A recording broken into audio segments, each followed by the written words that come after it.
अब का वजीर आजम अब के साथ नामी सिलसिला में वजीर आजम इमरान खान की अवामीन से 2 घंटे से जायद बराह रास्त की जाने वाली गुफ्तगू पर पाकिस्तान पीपल्स पार्टी का सख्त रद्द अमल सामने आ गया। शाजिया मरी ने इमरान खान को खबरदार करते हुए कहा है कि हम इंतकाम की सियासत नहीं करते मगर मुल्क का हशर नशर करने वाले को छोड़ेंगे नहीं। तफसीलात के मुताबिक माइक्रो ब्लॉगिंग वेबसाइट पर ट्वीट करते हुए तर्जुमान पीपल्स पार्टी पार्लियामेंटेरियंस शाजिया मरी का कहना था कि नालायक वजीर आजम ने आज टीवी चैनल्स पर फरमाइशी प्रोग्राम होस्ट किया। अब के लिए सिलेक्टर्स ने मीनार पाकिस्तान भरा, हम इंतकाम की सियासत नहीं करते मगर मुल्क का हशर नशर करने वाले को छोड़ेंगे नहीं।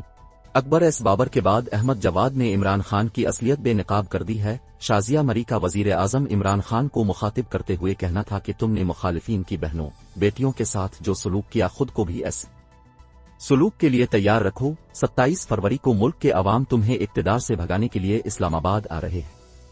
याद रहे कि अब का वजीर आजम अब के साथ नामी सिलसिला में वजीर आजम इमरान खान ने अवाम के सवालों के जवाबात देते हुए अपोजिशन जमातों को खबरदार किया है कि अगर मैं हुकूमत से बाहर निकल गया तो अब के लिए ज्यादा खतरनाक होगा और मैं सड़कों पर निकल आया तो अब के लिए छुपने की जगह नहीं होगी क्योंकि लोग आपको पहचान चुके हैं। असूलन तो मुझे पार्लियामेंट में बात करनी चाहिए लेकिन बदकिस्मती से पार्लियामेंट में अपोजिशन बात नहीं करने देती। पार्लियामेंट में NRO के मुतलाशी लोग बैठे हैं, अगर आप उनके मुतालिबात पूरे न करें तो वो आपको बात नहीं कर देते।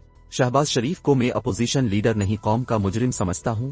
अगर मैं अपोजिशन लीडर से मिलता हूं तो इसका मतलब है कि इसने कोई जुर्म नहीं किया। शहबाज शरीफ 1.5 घंटा तकरीर करते हैं लेकिन करप्शन का जवाब नहीं देते। शहबाज शरीफ की तकरीर असल में नौकरी की दरखास्त होती है। उन्होंने कहा कि मैं सड़कों पर आया तो मुखालिफिन को भागने का रास्ता नहीं मिलेगा। रोजाना कहा जाता है कि डील हो गई। बेरोजगार सियासतदान 3 साल से हुकूमत गिराने की कोशिशों में मसरूफ हैं। हर बेरोजगार सियासतदान कहता है मैं हुकूमत गिरा दूंगा। 11 पार्टियों का गुलदस्ता भी मीनार पाकिस्तान नहीं भर सका और हमने मीनार पाकिस्तान को 4 बार भरा। ये सब अपनी चोरी बचाना चाहते हैं। अवाम उनके कहने पर बाहर नहीं आएंगे। हुकूमत अपनी मुद्दत पूरी करेगी, अगली बारी भी हमारी है।